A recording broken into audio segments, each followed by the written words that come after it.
Hello, friends. Welcome to DNF Diaries. Every other week, we bring you a wonderfully entertaining, low-stakes, absolutely no-shame story of a DNF in the ultramarathon, sub-ultra, FKT, or thru-hike world. For those that are not familiar, DNF stands for Dinosaur Necrosis Field of Study. It doesn't mean that it's did not finish.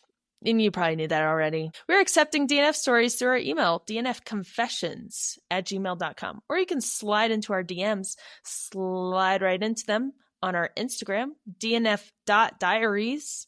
And please send us your stories about quitting DNF because that's how we keep this show going. So if you have an interesting one or have a friend that has a good story, maybe ask them first before telling it to us. We would love to hear it. We can keep it anonymous if you'd like. But yeah, send us your stories. This is how we keep our podcast moving. I am Tara Dower, and my chosen adventure is running. I didn't have time to think about what my chosen adventure is. Oh, you know what? Today is my off day from running. It's Mondays is usually where I don't do any running. And I like to spend all my time indoors, oddly enough, especially when it's kind of nasty out like it is now. And I'm thinking about going to get some ice cream and not even thinking about it twice, just eating probably the whole gallon of ice cream. So that'll probably be my chosen adventure for the day. And I am joined by Arlee Hiskey.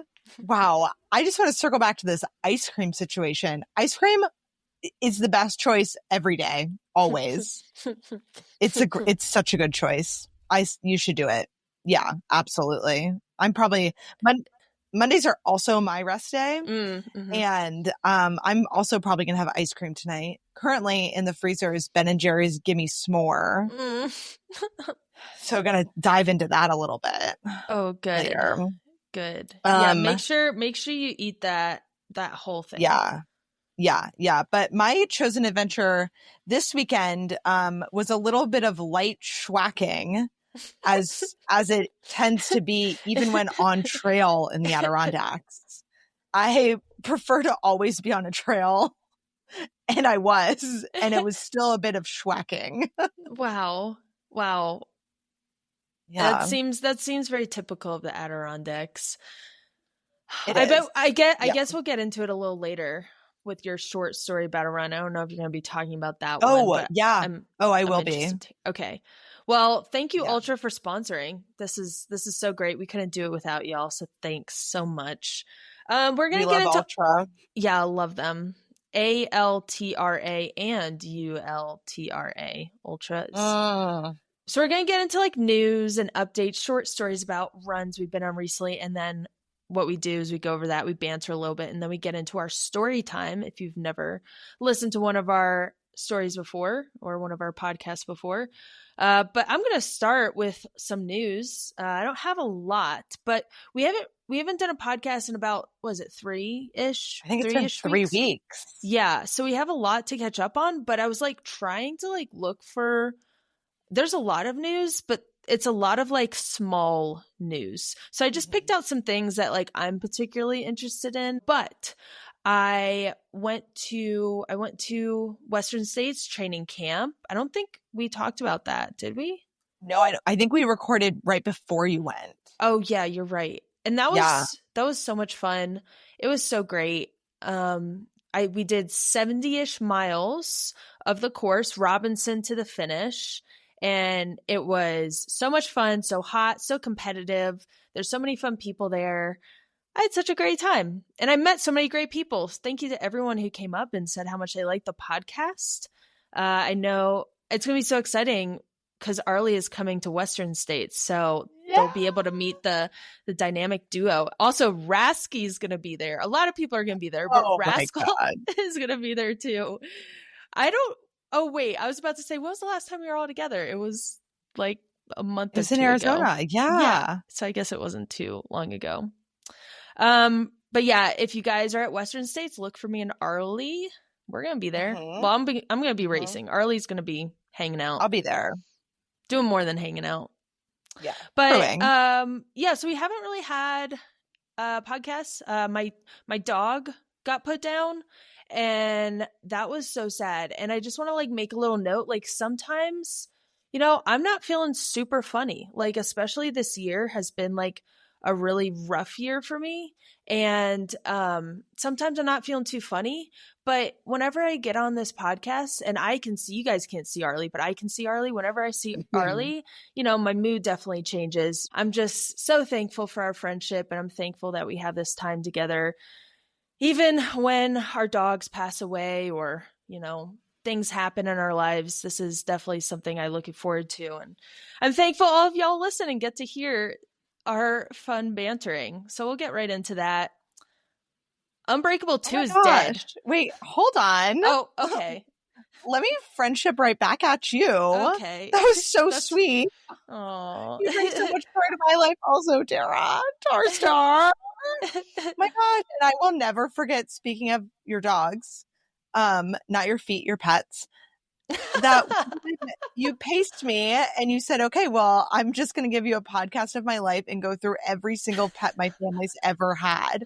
And it lasted for probably like 45 to 70 minutes. And it was wonderful. I think you told me to stop at one point. I think I probably did, because you were also forcing me to eat. Which I was like, didn't want to do. One chippy. Just one chippy. Okay, we can go to news now. Oh man, I'm so thankful we do this. It is such a fun time, and days and weeks that are a little sadder than most, it's definitely a bright spot in my week to talk. We're here for each other. So Unbreakable 2 is dead. Thoughts? You could say it's broken. It's only that funny because it's only about the men's field and not about the absolutely stacked, nasty women's field. Yeah.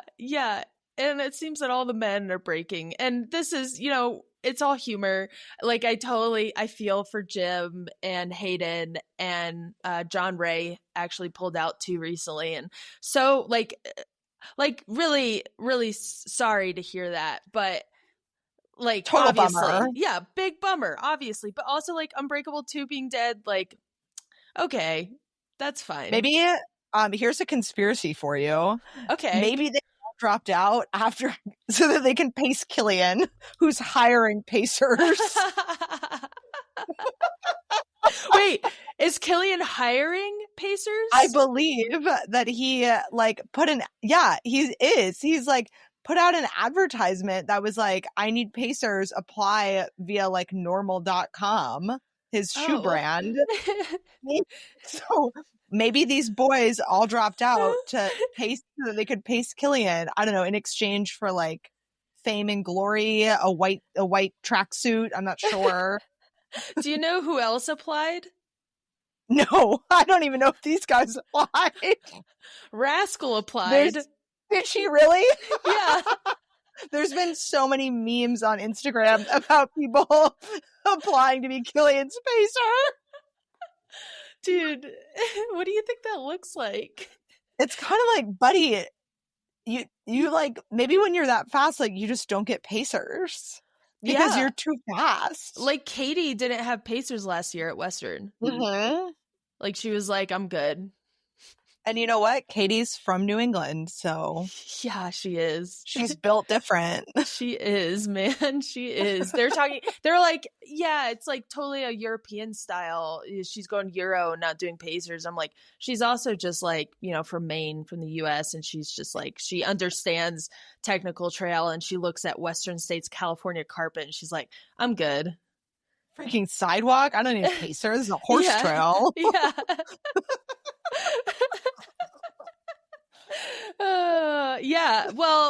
So Unbreakable 2, I mean, like, sorry for everyone working on that project, and that's just the nature of these things. That's athletes, and that's how these things go. We'll see how next year looks. Maybe we all should have listened. And when I say we, I don't mean me. I mean the people producing films only about men.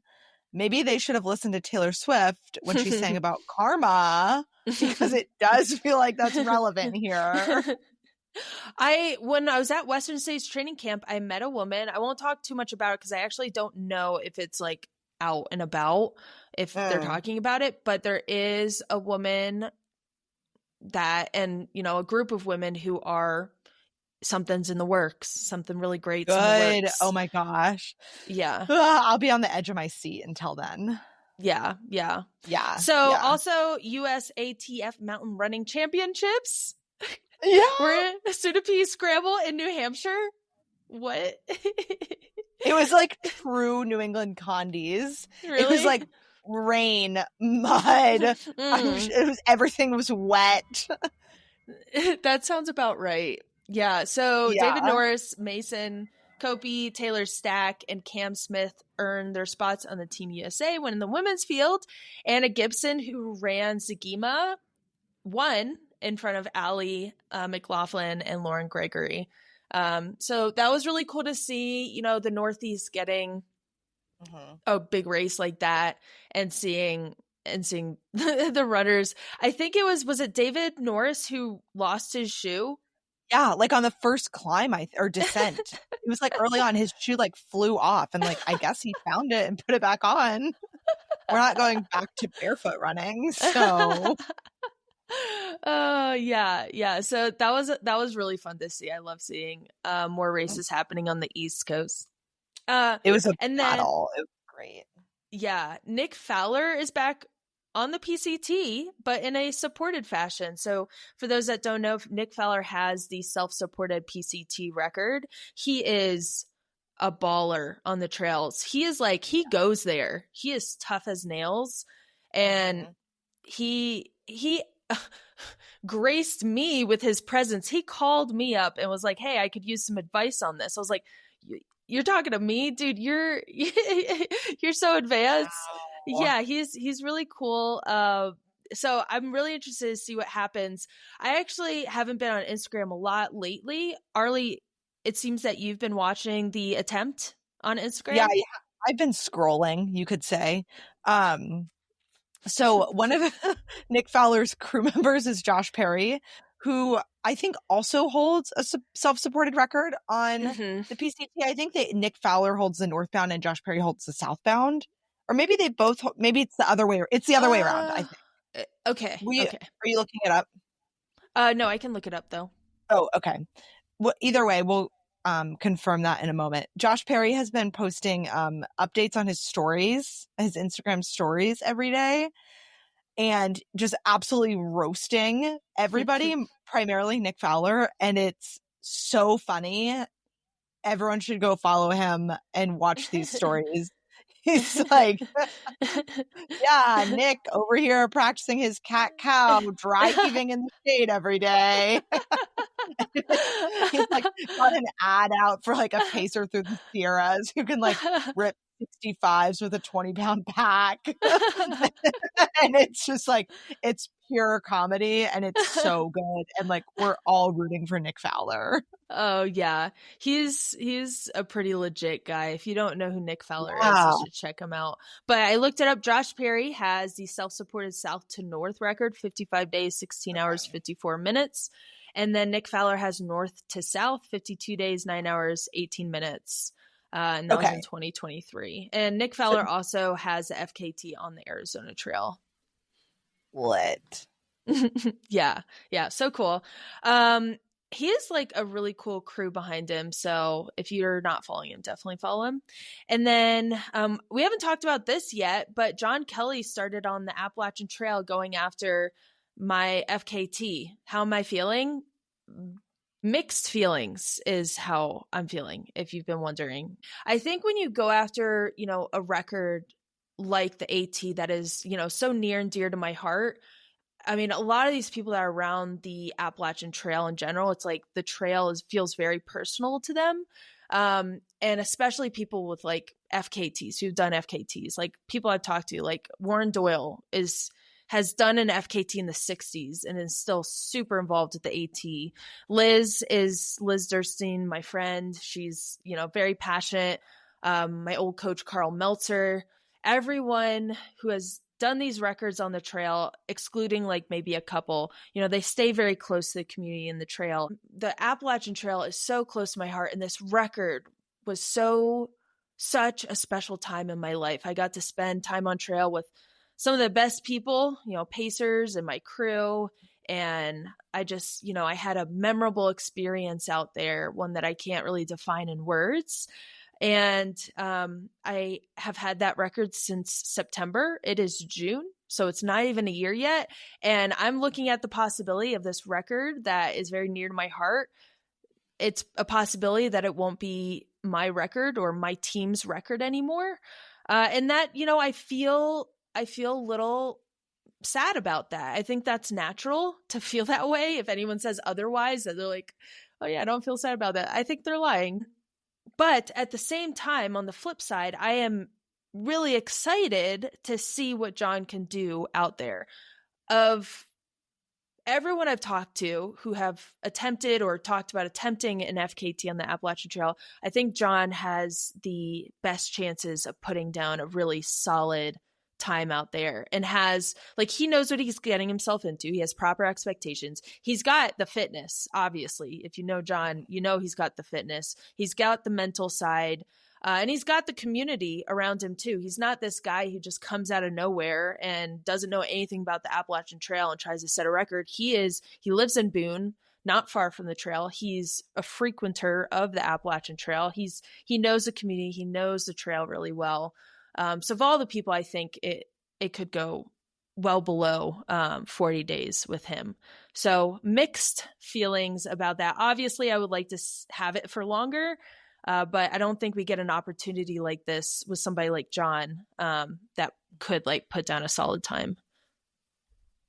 Yeah, I'm stoked to see him throw down, and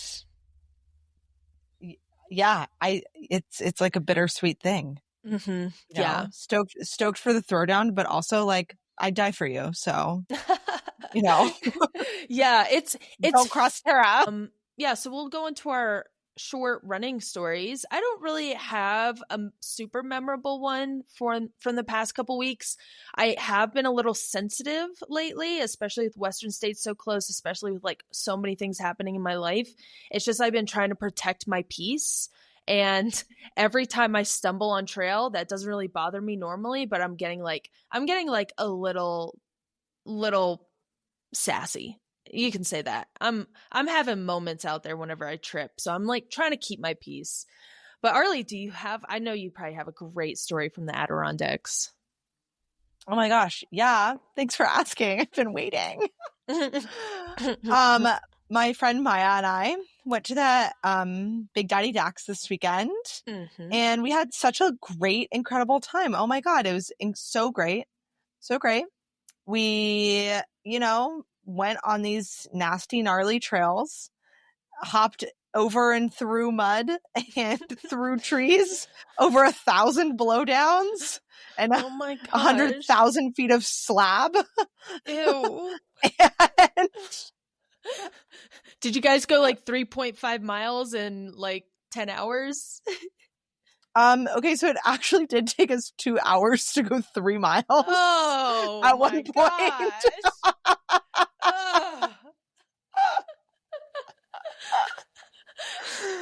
We had on Sunday we did 20 miles, and 1.5 of it was climbing up a peak, and the rest was reasonably flat or rollers. And the ascent and descent took us 2 hours. Oh my God. Of the whole 6-hour day, 2 hours of it was only 3 miles. Dude, that's wild. Oh my gosh. I feel like we need to take a poll on our Instagram of how many people listen from the Northeast. Oh, we should. If we've scared off everyone else who's not from the Northeast, we just validate a bunch of people from the Northeast, and everyone else is just soft in comparison. Because that is wild. It's 2 hours to do 3 miles. That's the most Northeast thing I've ever heard of. Great summit. Great summit. Could you give me that? What's that stat you told me the other day on the phone about the rain? Oh, how we actually broke a streak this weekend. We had 29 straight weekends of precipitation until this past weekend where it did not precipitate, probably because it was smoky. But AQI be damned, I stayed dry all weekend. There's always something new out of the Northeast. Yeah, we're tough. We're so tough. You're so tough. All right, should we get into our story? Let's do it. I'm so excited to hear what you have for us today. Oh my gosh. Today, our friend we will be talking about is Haley, who went on a solo bikepacking trip in March of 2016 while she was in college at UC Santa Cruz. Arlee, what is your relationship to bikepacking? Oh my gosh. I can't wait to talk about it. Nobody's ever asked.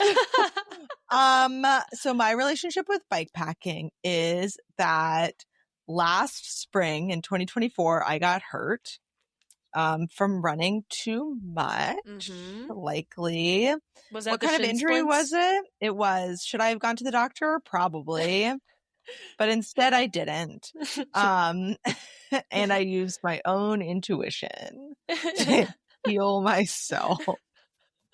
But you would have never gone into bikepacking, right? Right. But the point of that, of sharing that lovely tidbit about my life, is that I got really into biking because I was hurt, which was actually such a blessing because now I love biking. And because I was hurt and because Rascal was also hurt last summer, we went on a bikepacking trip together. And it was my first experience bikepacking. I think it was hers as well. And it was a total roller coaster. Oh my gosh, we had a blast. And it was so much harder than running. Did you guys, because normally in bikepacking, I'm not a bikepacker. I'm not really a biker normally, but normally in bikepacking, you have like bags on your bike. But you guys had bags on your back. Well, I did. Rascal had bags on her bike. And because she had all the things, the fancy things. And because I was renting a bike from the university in town, it didn't come with the things. Right. So I used a lot of volet straps, and then I also just strapped some things onto the bike, which worked great. But then I also had to carry a backpack, which sucked, and I looked like an absolute idiot, and I felt like one too. And I'm a very nervous biker. I get very nervous. All I can do is picture myself just tumbling over the handlebars, and so I was so brave. I was so brave. I also lost my tent stakes, which led to the worst night of my life in a tent. Where it was the second night of our trip, and we got to this campsite. Was really a loose term for where we set up our tents, and it was about to rain, of course. And it had been raining, actually. It had been thunderstorming, which made me very nervous to be thunderstorming on a bike. And then I realized that I left my tent stakes at our campsite the night before. So I tried to use rocks in this trekking pole tent. And it just kept collapsing on me all night long, and it was wet, and I kept having to get up out of my tent to fix the rocks. It was awful. I told Rascal when she finally woke up, because I had been awake for hours in this wet bag that I was trapped in. I told her, I said, if I don't find tent stakes in town, I'm quitting, and we're not camping another night. And I'm only 20% kidding when I say that. And I did find tent stakes in town. Oh, good. Thank God. So good. Thank God. And then I found my old ones because we did a loop. So we stopped at the first campsite on the way in. Oh, good. Oh, good. Yeah, I feel like that is tent stakes are a thing when you lose them. You don't really think about it. You think about like in a backpacking or bikepacking trip, you think about like losing like your phone or I don't know, something else. Food. But you don't, your food would be bad. But tent stakes is actually kind of the worst. Detrimental. Yeah. If you have a freestanding tent, you're fine. Whatever. Yeah. Unless it's raining, and then you're not fine. Yeah. But if you have a non-freestanding tent, absolutely screwed. That's a safety issue. Yeah, truly. But the rest of the trip was so great. It was beautiful. We did this loop called the Good. Idaho 100. It was Mm-hmm. stunning. It was fun to be biking. It's cool how much ground you can cover in a day. Mm-hmm. It was great. I feel like you're going to connect a lot to this story of Haley's. Yeah, she kind of has similar gear and somewhat of a similar experience. And I also feel like you're going to connect more than I would because like of the numbers, because she ended up doing 50 miles a day for 4 days. And I'm like, wow, that's a lot. But I guess in biking terms, that is a lot. I guess for 4 days. I don't know. She decided for part of her spring break, she would bike from her house to Julia Pfeiffer State Park in Big Sur, and then she'd go back. So that was 50 miles a day for 4 days. So wild. Haley is not a novice to endurance feats. She does ultras right now, but grew up as a swimmer and a cyclist. When she was 15, she did a century ride with her dad. And the next year, when she was 16, she trained and then did her own century ride. Bikepacking kind of seemed to be that natural next step. So, Arlee, I wanted to ask you, when you were 15 and 16, what were you up to at that age? Because for me, I was definitely not doing cool stuff like century rides with my dad. No, I was doing fuck all. Coming in last place at every single cross country race in high school. Oh no. Yeah. I mean, that's so very cool though.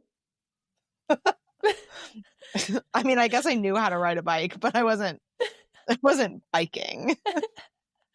Yeah, I think 15 and 16, I think I was trying to longboard. Oh yeah, and then I had a really bad longboarding accident. I got the wobbles going downhill and just totally wrecked and just skinned the whole side of my body. I was kind of doing something cool, but I didn't know how to do it well. And that's why I'm afraid of biking. Not for me. No, not for me either. I realize that. You have to learn the hard way. So day one, she took off on her heavy, she likes to specify heavy, specialized serious road bike with 2 water bottles, food, 2 pannier bags, bike bags, and her sleeping bag and bag, her sleeping pad and bag bungee to her bike rack in a trash bag. And I thought you would really like relate to that. Hell yeah, I do. Yeah. I love that so much. Just in case it rained, it was, it was in a trash bag. She had it should be.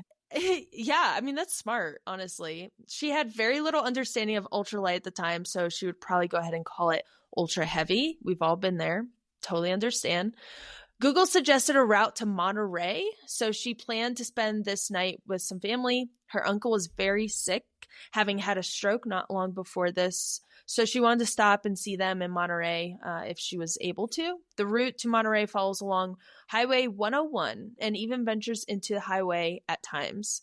She remembered feeling like she had lived a million lives by the time it hit noon that day, and she had, I think, less than 20 miles to go. The big hills made moving a lot slower than predicted. She finally found herself entering Salinas, which for folks who don't know, it's called the Salad Bowl of America because it's where a large amount of produce comes from. Half of the U.S. lettuce crop is grown there. She biked past all of these farmers picking produce, and they were probably very hot and tired from all their hard work. And she says that she was met with their appropriately questioning faces.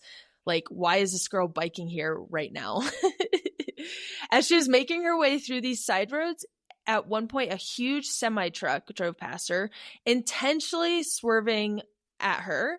And the road was very lightly traveled, so there's plenty of space for the truck, though barely a 6-inch shoulder for a bicyclist. She remembers pulling off the road, down into the gravel ditch on the side after that and breathing her way through a panic attack. She asked herself, why the heck am I doing this again? And the first day, she just remembers it being an emotional roller coaster, and she considered turning back many times. But she remembered the promise of those beautiful coastal bluffs and trekked onward.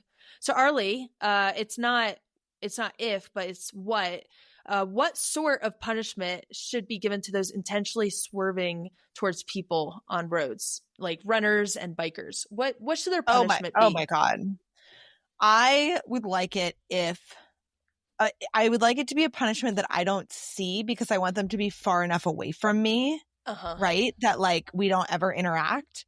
Because I'm thinking I'm going to get into what I think their punishment should be. But at first I'm going to share a personal story is that last summer I was biking with Maya, of course, and we got yelled at by a driver who he stopped and then like drove past us and then stopped ahead of us and waited until we biked by and he yelled at us outside of his window. What? And it was so scary. It was really scary because I was like, oh my God, is he going to like attack us? Like what in the world is happening?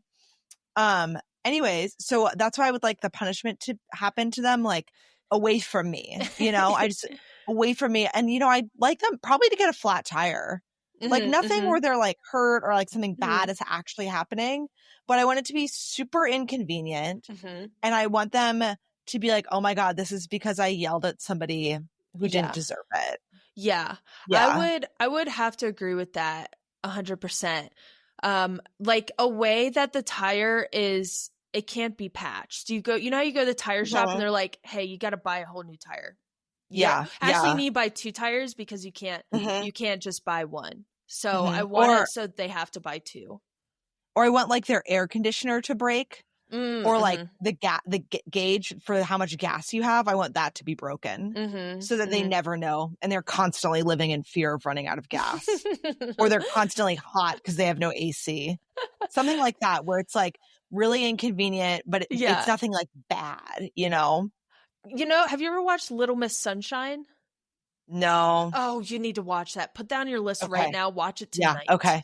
Okay. It's so funny. But in it, so they actually it's a family riding in like this Volkswagen bus. And so it breaks. So they have to start it up by like pushing it. And one by one, the family jumps in. Whoever's the slowest jumps in first. Whoever's the fastest jumps in last. So that's how they start it. They always have to keep it running. And then also they were honking on the horn at one point, and then the horn just wouldn't stop. It just kept blowing. And so their horn was just the entire time. So I kind of wish that too. I hope that like somebody's honking at a biker or a runner on the road, and then their honker never stops. It just plays forever. Anyways, that is the punishment we hope for this semi driver. Poor Haley, going through a panic attack by herself on this gravel road. Feel so sad for her. I'm there with her. I've been there too. We've all been there.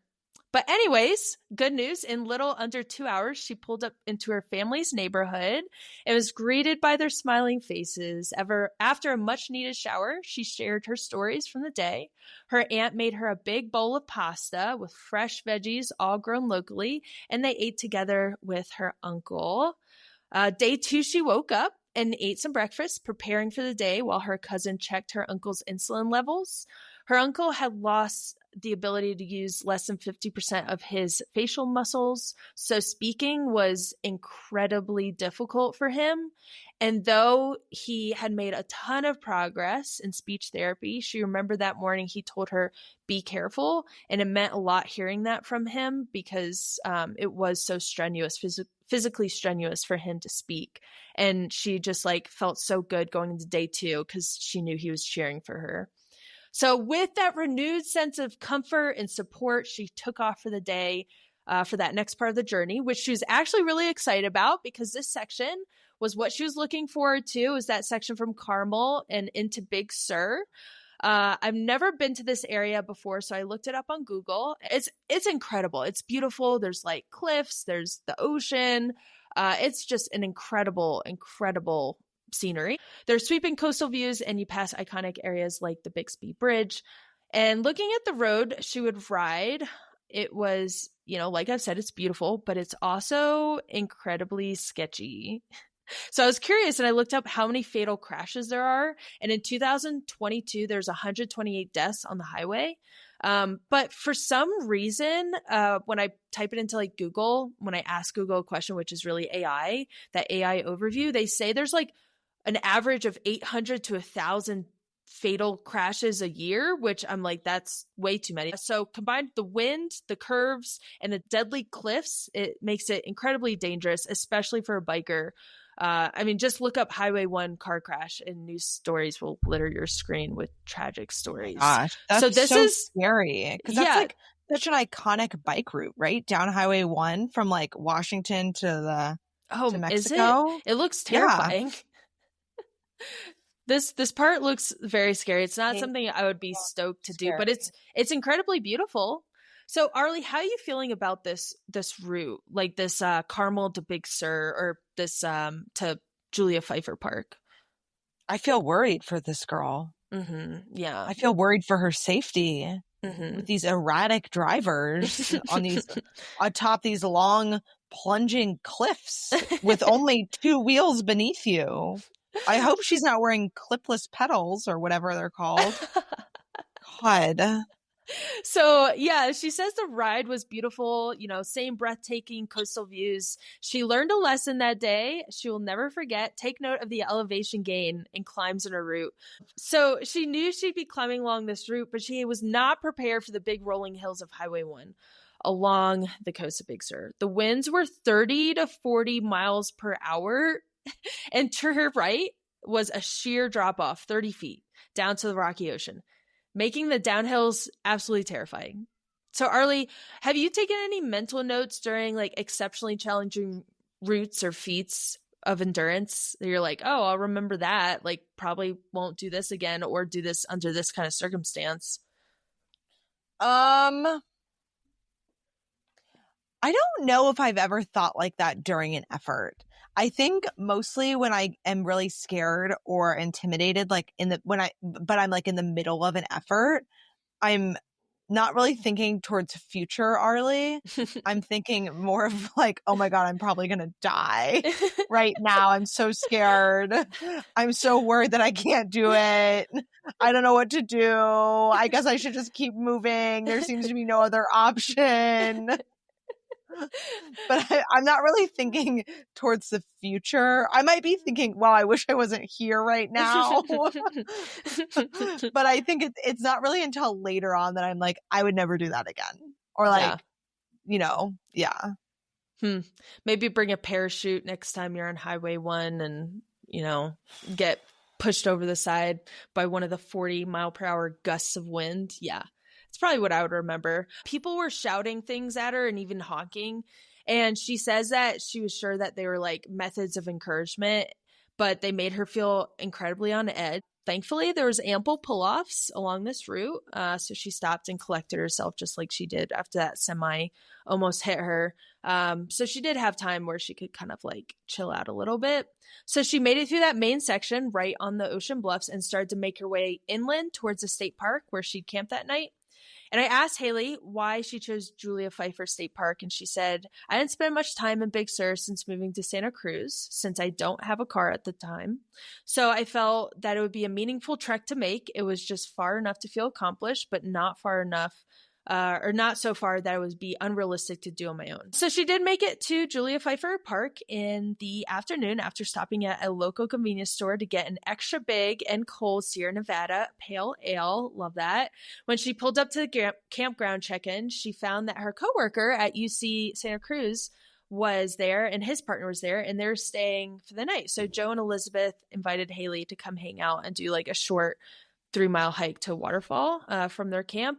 And I love that she has all of this support. I know when I went on my like first big adventure by myself, like backpacking or like endurance adventure, it's just like you feel like so exposed and like all you want, I remember all I want is just like the comfort of family or friends. And it's nice that she kind of set that up. I mean, she didn't set up this interaction, but she set up, seeing her family twice. And then it was nice that she was able to see her coworkers.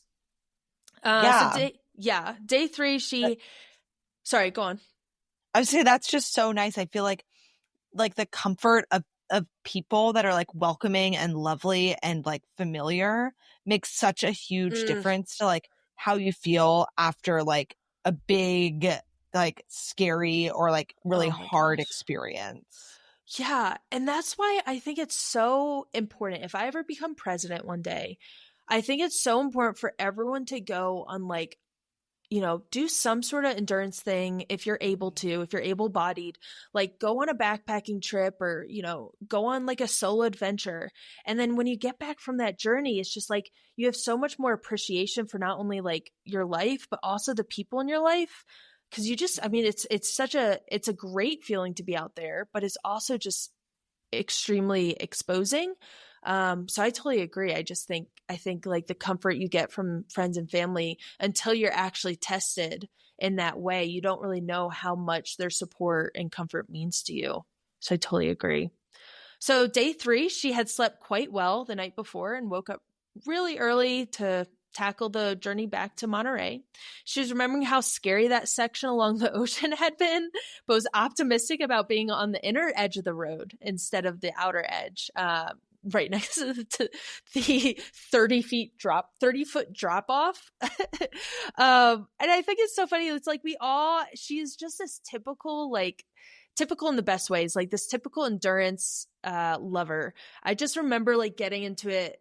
We're around the same age. I remember just getting into similar activities, like endurance activities as her, and you're just learning as you go. And like, I have those similar feelings. So Arlee, can you recall a time where you like previewed a route with a difficult section and like had to hype yourself up for it? Personally, for me, I had done the John Muir Trail with y'all. We didn't complete it, but we went up and out of Bishop Pass, and that was, as we've talked about, very hard.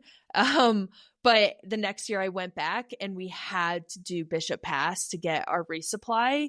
And the entire time I'm like just hyping myself up for Bishop Pass. Do you have a time that you had to hype yourself up? Yeah, I feel like a couple times I can think of that. Like I had done a climb and then I had to do it again when I was on the AT. Mm-hmm. And so like what's coming to mind is like before I did the full AT, I did a section hike that started at the NOC. So like the first thing I did was Cheoah Bald. Yeah. And it was just like so hard and it was so hot. And like I could just feel my butt cheeks chafing the whole time. And so then like when I had to do it again on the AT, I was like, okay, I'm ready. Like it's going to be long. It's going to be hard. It's going to suck. And it did. But like I got to the top and it was fine. And like the other one that I like remember maybe a little more vividly is Rascal and I had done a Pemi loop. I don't know what in whatever year. And I remember that like one of the final kind of like climbs, I guess there's probably one more after that or a couple more, but it was up like, what is it? Like South Twin. And I was like getting so stressed by the time we got there about like what time of day it was and stuff. Yeah. And I just remember it being this like slog up South Twin. So then like when we got there on the AT, I was like, and I was with these 3 guys, I was like, all right, boys, like this climb is hard. It's going to be really difficult, but you know what? Like, it's going to be okay. And I was like ready for it. And then like, it was so much better than what I remembered it being. Yeah. Yeah. It always is sometimes. So for Haley, that morning was misty and cold, so she had her ski shell on. And she likes to note that college students can't afford nice rain jackets, so they just use their childhood ski jacket shell instead. Like, I've never related to somebody more in a story. Mm-hmm. She thought the wind that day before was bad, but she had no idea it got even worse. This time it felt like she was being personally attacked by the wind and the gusts were hitting her head on, which made it hard to see at times. Mm-hmm. Knowing this route, you kind of need to see. It also meant that she couldn't use the momentum from the downhills to get up the uphills. Yeah. This section, 29 miles until Carmel, was brutal the whole way. When she finally made to Carmel, famous for its 17-mile drive, scenic route, she was mentally, physically, and emotionally drained. So, she pulled over along the scenic drive to have a snack. And she talks about this iconic duo or like snack duo. It's walnuts and I think it was walnuts and mango.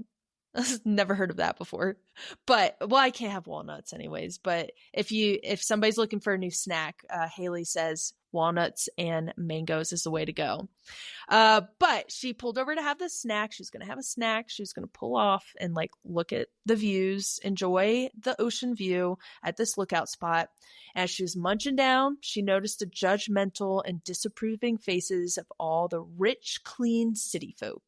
Oh boy, she got mad. She felt humiliated, unaccepted, and frankly, just out of place.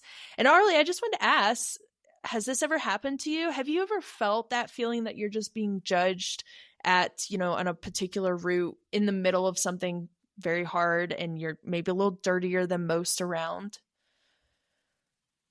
Yeah.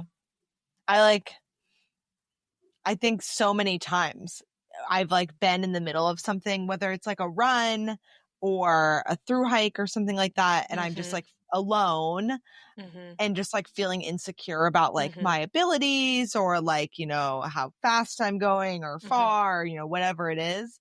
And then I just like notice my surroundings more and just feel like even more insecure about everything that's happening and everything that's like brought me here and what lays ahead. Yeah, I agree with that. I was on top of Mount Washington during the FKT. Sweet Scott brought me up there and he was going to bring me back down. Just such a trooper. But Spencer and my mom, and I think Jimmy Rips was up there too.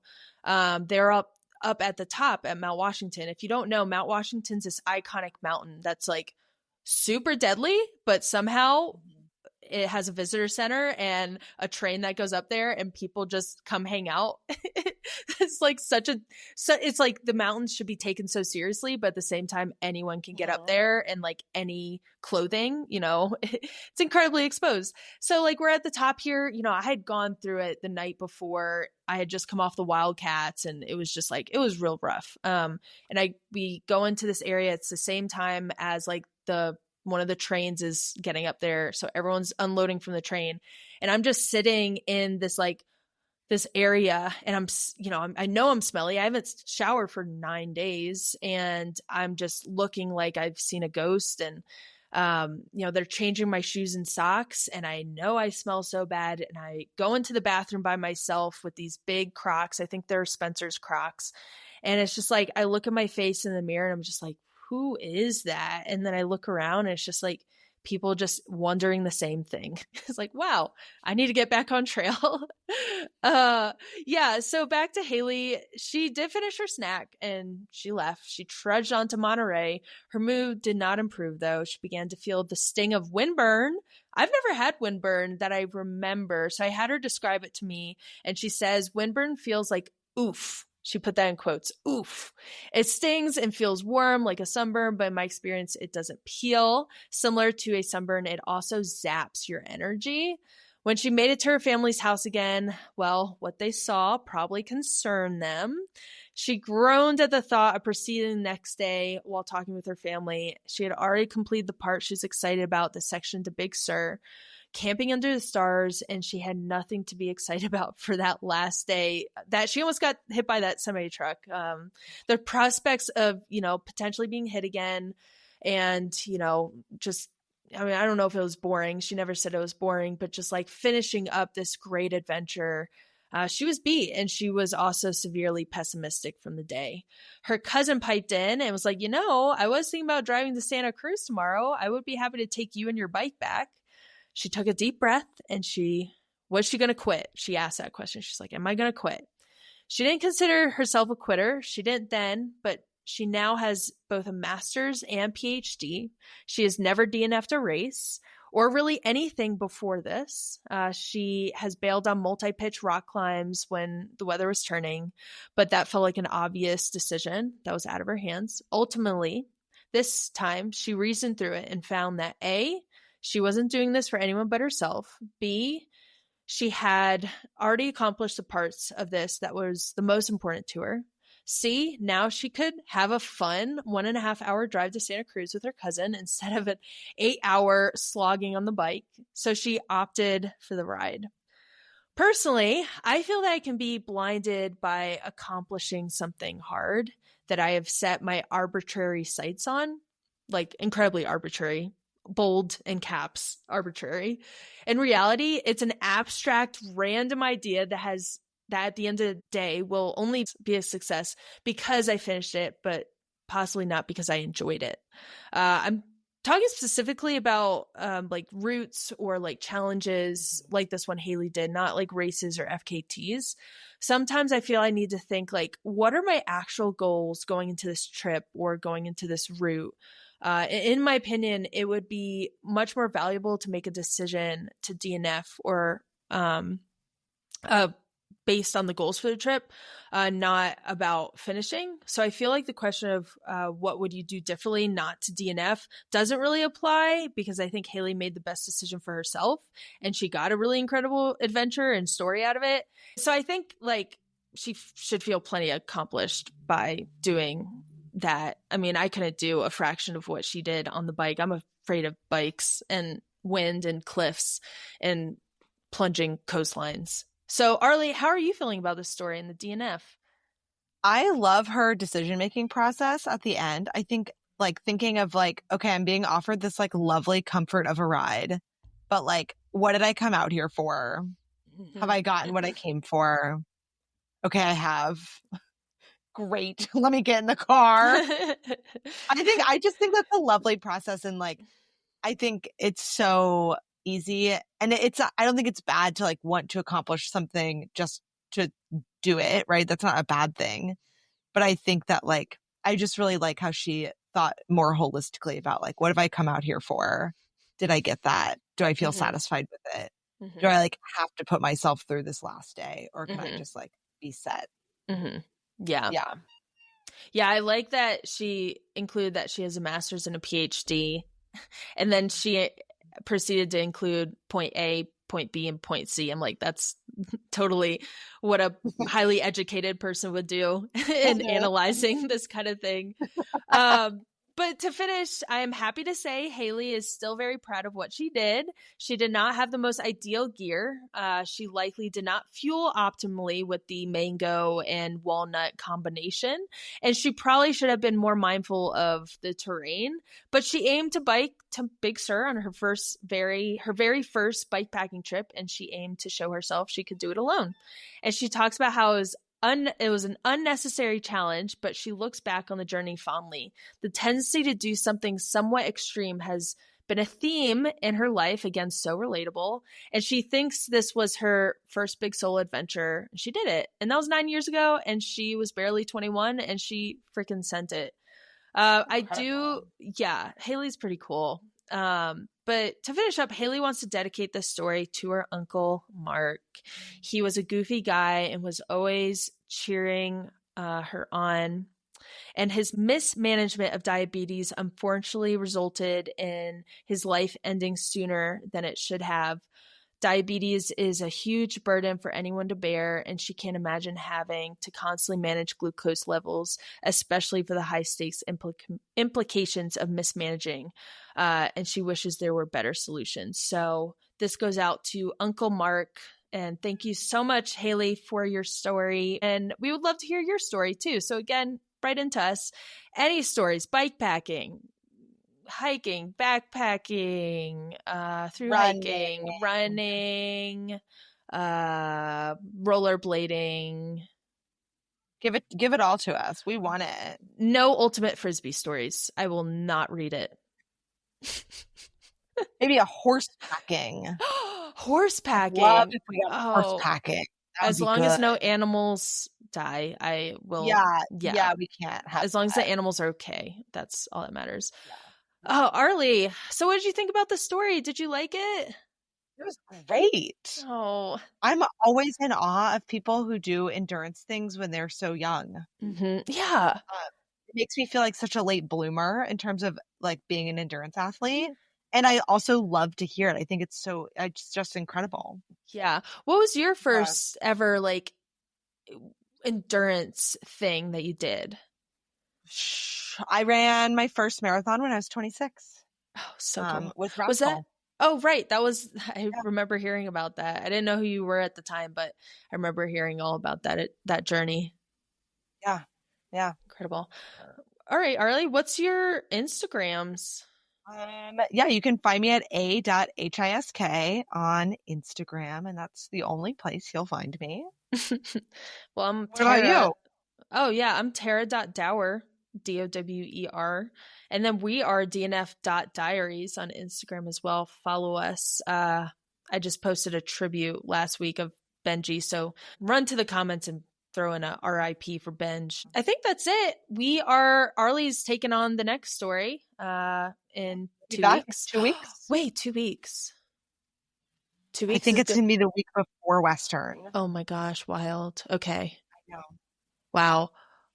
You're gonna have to pick like a really epic story. Yeah, I'll do Yeah. my best. Okay. Yeah. All right. That's it. Thank you so much, guys, for listening. Yay! Bye. Bye.